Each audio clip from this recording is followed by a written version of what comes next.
Assalamualaikum warahmatullahi wabarakatuh. Halo teman-teman, perkenalkan kami dari kelompok 3 mata kuliah aplikasi komputer perbankan syariah. Di sini kami akan menjelaskan bagaimana cara menginstal aplikasi yang bernama Zcash. Untuk menginstal aplikasi ini tidak perlu menggunakan cara yang rumit, cukup dengan mudah dan cepat kalian bisa menginstalnya dengan melihat tutorial di sini. Oke, kita langsung saja melihat bagaimana cara menginstalnya.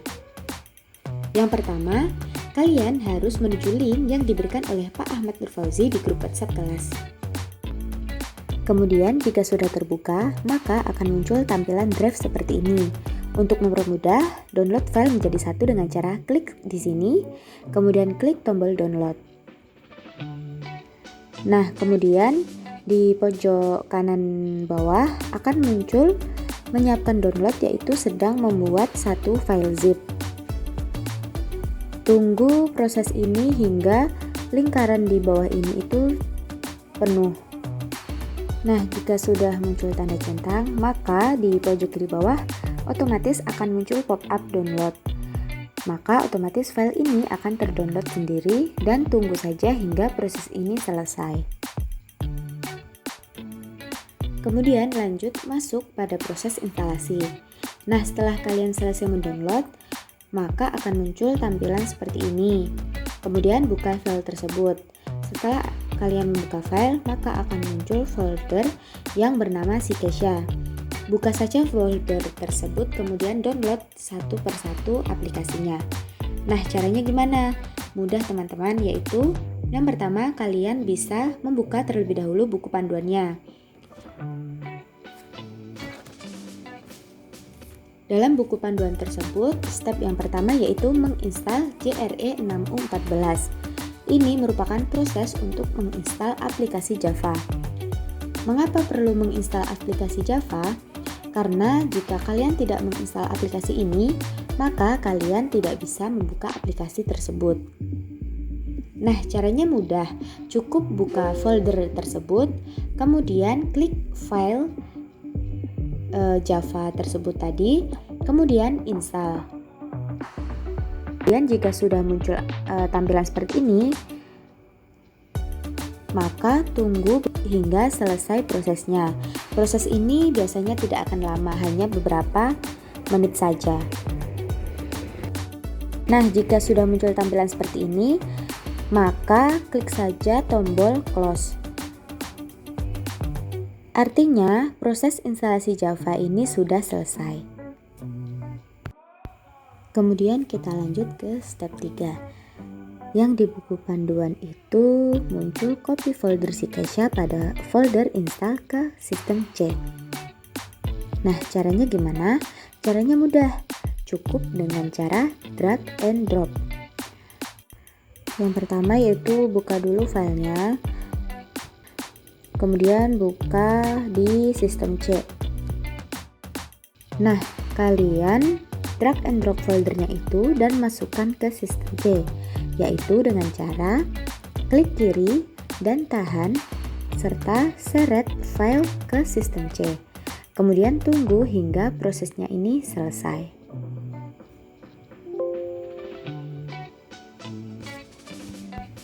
Nah, kemudian kita lanjut ke step selanjutnya yaitu install MySQL Essential. Nah, kalian install terlebih dahulu, kemudian kalian di sini pencet next.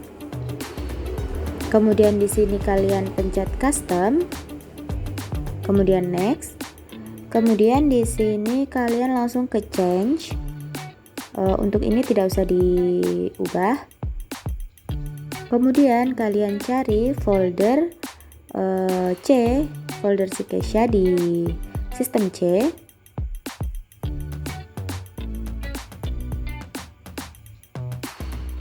Kemudian kalian pencet OK.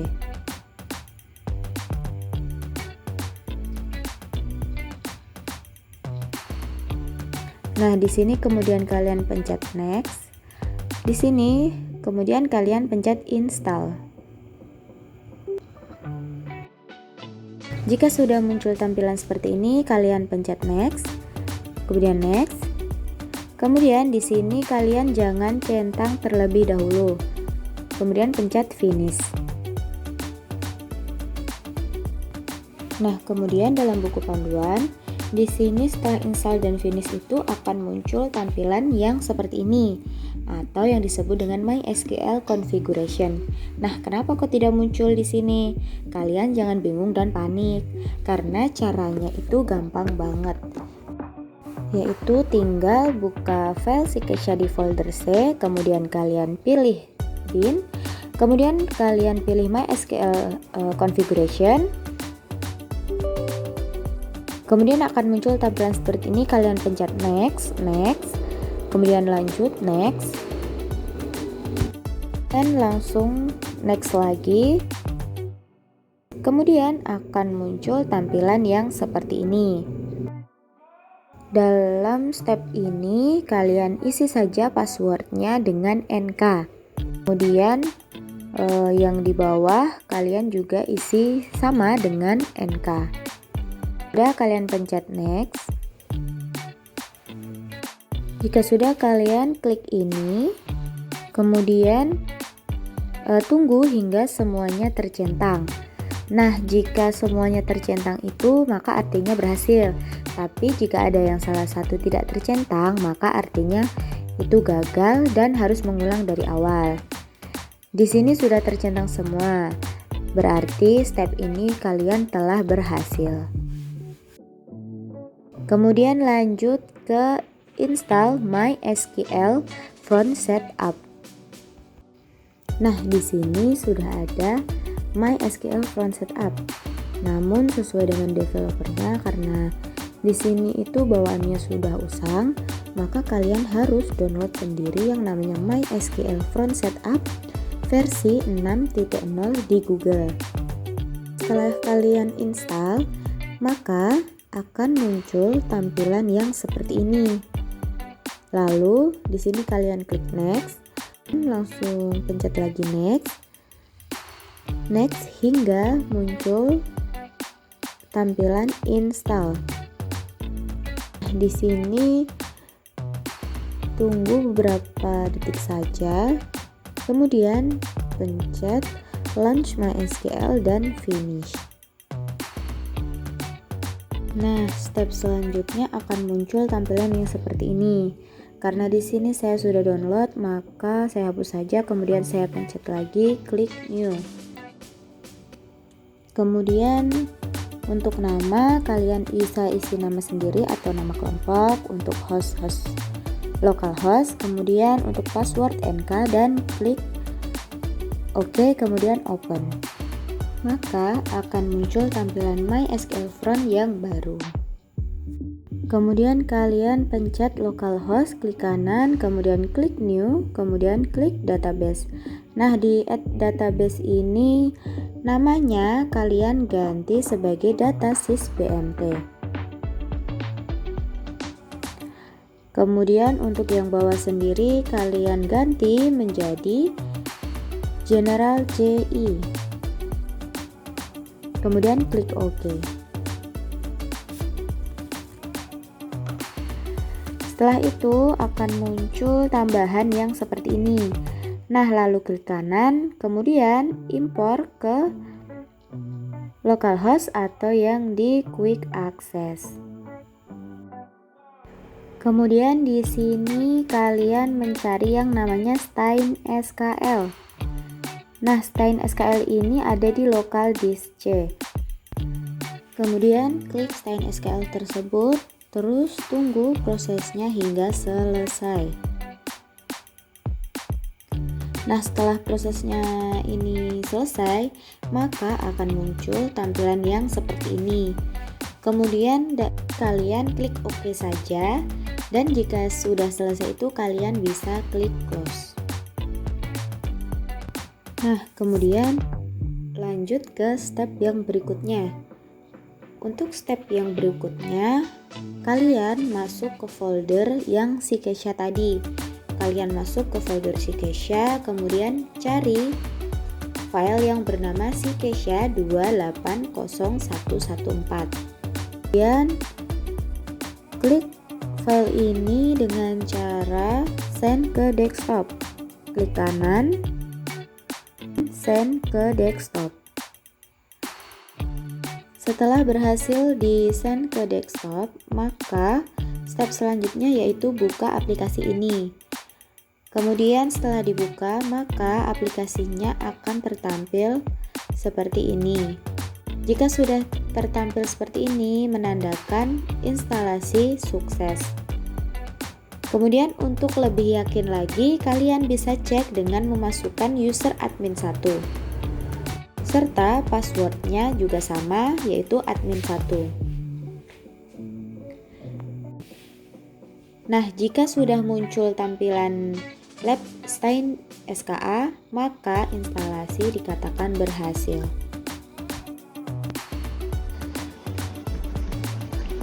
Oke, halo teman-teman. Jadi di video selanjutnya ini kita akan melihat fitur-fitur yang ada di aplikasi Sykeisha. Nah, yang pertama tuh ada file. Nah, ini berisi login dan juga exit. Kemudian ada kasir. Nah, kasir tuh ada transaksi tabungan. Nah, bentuk dari transaksi tabungan tuh seperti ini. Ada nomor rekening, nama, alamat, nominal, dan lain sebagainya. Kemudian untuk yang transaksi angsuran. Nah, transaksi angsuran juga hampir sama, yaitu dengan nomor rekening, pokoknya akan ditabungkan, atau untuk mangsurnya, dan juga lainnya juga. Terus ada apa lagi nih, simpanan berjangka. Nah, nomor rekening simpanan berjangka, nominal yang akan kita simpan nanti, dan ada marketing, nomor slip, dan juga pesan. Nah, selanjutnya ada transaksi kas besar. Nah, seperti ini tampilannya. Terus selanjutnya ada transaksi kas lainnya. Nah, hampir mirip ya dengan transaksi yang sebelumnya tadi. Kemudian transaksi kolektif. Nah, seperti ini tampilannya. Kemudian ada display transaksi kasir seperti ini. Kita lihat mutasi yang ada di kasir, kayak penerimaan dan juga siapa yang nabung, siapa yang menarik gitu. Terus selanjutnya ada buku simpanan.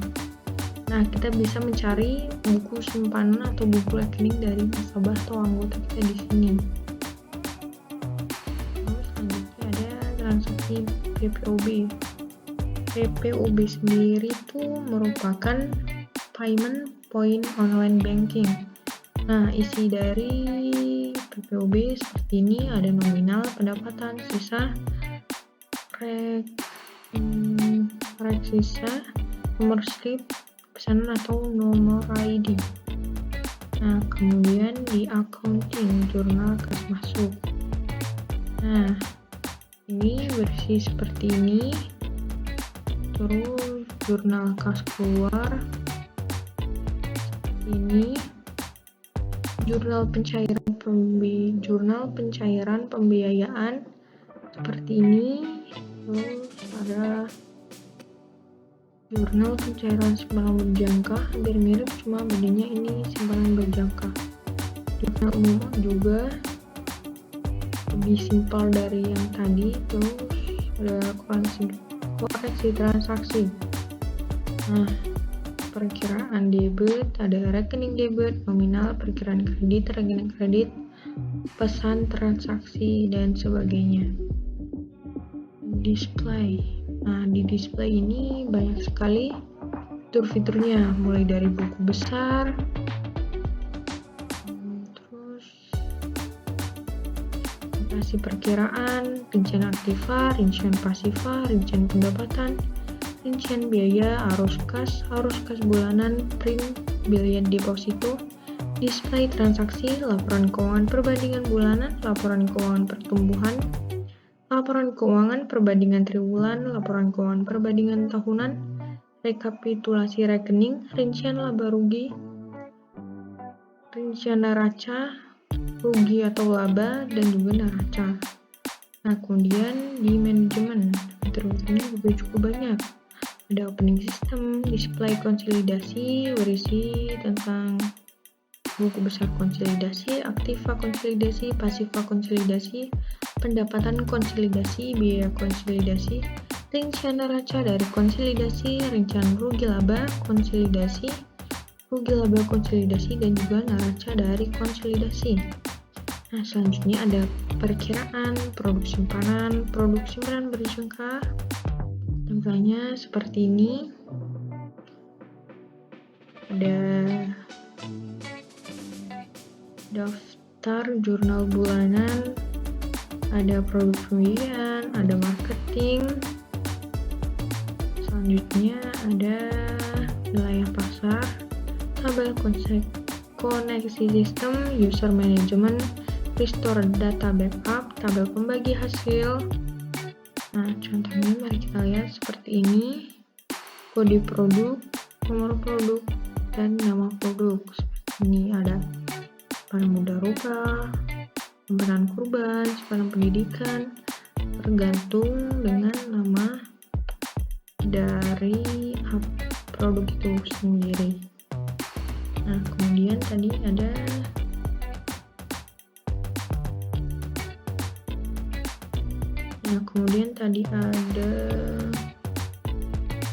otorisasi. Nah, otorisasi isinya seperti ini. Ada perhitungan Basil seperti ini, saldo rata-rata, Basil, zakat, PPh dan administrasi simpanan, kedua-duanya, jumlah hari, dan seperti ini tampilannya. Ada tutup buku. Nah, ini buat yang biasanya mau menutup buku rekening konsolidasi seperti ini. Terus ada SHU. Nah, SHU merupakan sisa hasil usaha. Nah, tampilannya seperti ini. Ada database yang berisi anggota atau calon, ada simpanan berjangka, dan juga pembiayaan. Mari kita lihat pembiayaannya seperti apa. Nah, seperti ini gambaran dari fitur pembiayaan. Ada tanggal awal, ada modal, ada cadangan risiko, dan jenis jaminannya juga. Nah, terus selanjutnya ada display, ada display rekening, tuang kita ini, ada cari data, ada display simpanan, ada display simpanan berjangka, ada beberapa fitur juga, lumayan banyak juga ya. Terus ada display pembiayaan, lebih banyak lagi daripada yang simpanan berjangka. Ada riwayat pembiayaan, mutasi rekening pembiayaan per produk, pembiayaan per MKT, pembiayaan baru, display pembiayaan baru, display piutang angsuran kurang, target angsuran, daftar angsuran, laporan kolektibilitas, print AK, dan cari data. Kemudian ada backup yang berisi backup data dan ganti password. Nah, misal kalau kita mau ganti password di sini. Terus ada ini untuk bantuan apa yang perlu kita cari. Terus ada aktivasi konversi dan aktivasi sistem. Nah, itu fitur-fitur yang ada di Sikesha. Baik teman-teman, mungkin cukup sekian penjelasan tutorial untuk menginstal aplikasi Sikesha dan penjelasan tentang fitur-fitur di dalamnya. Saya perwakilan dari kelompok 3, kurang lebihnya mohon maaf. Wassalamualaikum warahmatullahi wabarakatuh.